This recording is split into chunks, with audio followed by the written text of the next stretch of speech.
আমরা এই পর্যায়ে চলে যাব পরবর্তী প্রতিযোগীর কাছে। পরবর্তী প্রতিযোগী হিসাবে আসছেন নোয়াখালীর ছোট্ট বন্ধু মাদ্রাসা আবু হুরায়রা রাদিয়াল্লাহু তাআলা মাদ্রাসার ছাত্র আতাউল্লাহ আফিফ। আতাউল্লাহ আফিফকে মঞ্চে ডেকে নিচ্ছি চমৎকার পরিবেশনার জন্য। আসসালামু আলাইকুম রহমতুল্লাহি ওয়াবারাকাতুহ।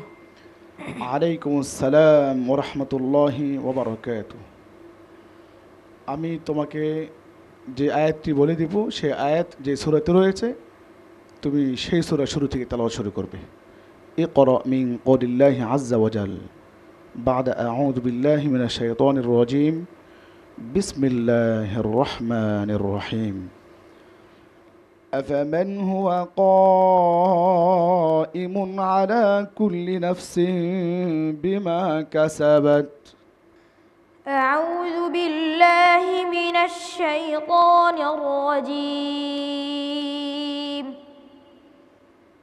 بسم الله الرحمن الرحيم. ألف لام ميم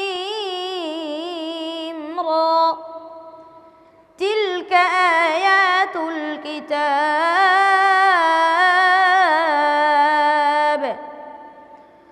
والذي أنزل إليك من ربك الحق ولكن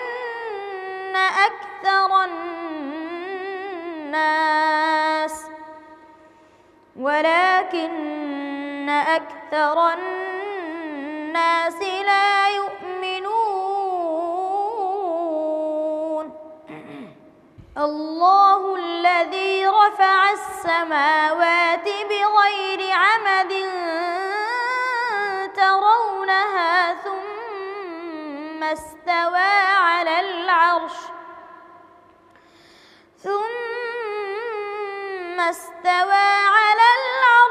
وسخر الشمس والقمر كل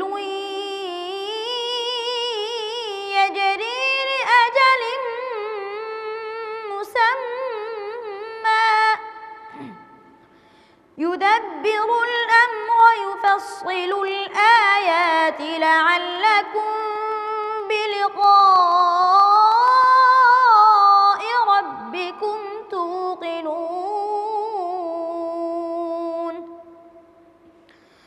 وهو الذي مد الأرض وجعل فيها رواسي وأنهارا ومن كل الثمرات جعل فيها زوجين اثنين يغشي الليل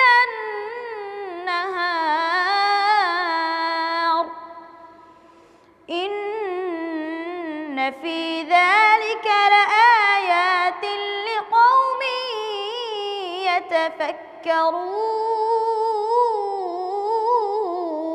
يتفكرون. وفي الأرض قطع متجاورات وجنات من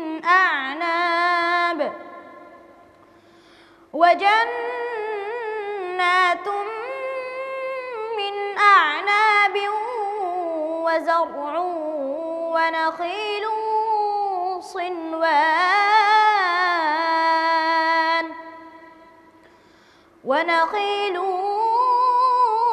صنوان وغير صنوان يسقى بماء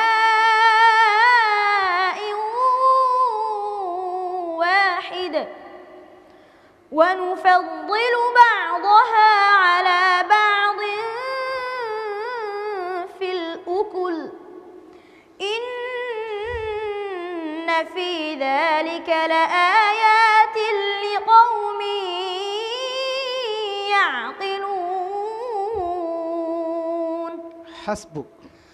صدق الله العظيم.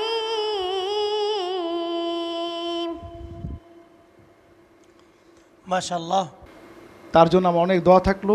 কিছু পরামর্শ হচ্ছে সেজন্য তাজবিদের প্রতি আর একটু গুরুত্ব দেয়।